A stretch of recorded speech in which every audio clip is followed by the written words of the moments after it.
नमस्ते विद्यार्थी मित्रांनो. तर या ठिकाणी बघा प्रयोग, कर्तरी प्रयोग. कर्तरी प्रयोगाची वैशिष्ट्ये पहा. कर्ता प्रथमांत असतो, कर्त्यास प्रत्यय नसतो, कर्त्याच्या लिंग वचनानुसार क्रियापद बदलते. तर बघा उदाहरणार्थ वाक्य घेतले आपण, राम आंबा खातो. तर याच्यामध्ये बघा कर्ता ओळखायचा कसा. खा हा धातू आहे, तर खाणारा कोण, तर खाणारा राम आहे, हा झाला कर्ता. खाण्याची क्रिया कशावरती घडते, तर खाण्याची क्रिया आंब्यावरती घडते. किंवा राम काय खातो, राम आंबा खातो, तर आंबा हे कर्म आहे.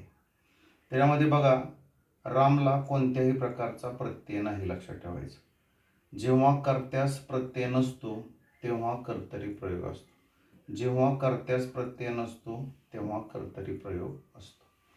आता या ठिकाणी बघा अजून एक वैशिष्ट्य, कर्त्याच्या लिंग वचनानुसार क्रियापद बदलते. आपण या ठिकाणी बघा हे लिंग बदलू, रामऐवजी गीता घेऊ, गीता आंबा खाते. तर या ठिकाणी क्रियापद बदललं. म्हणजे हे जी वाक्य आहेत ही कर्तरी प्रयोगाची वाक्य आहेत. कर्मणी प्रयोग वैशिष्ट्य पहा. कर्म प्रथमांत असते, म्हणजेच कर्मास प्रत्यय नसतो, कर्मास प्रत्यय नसतो.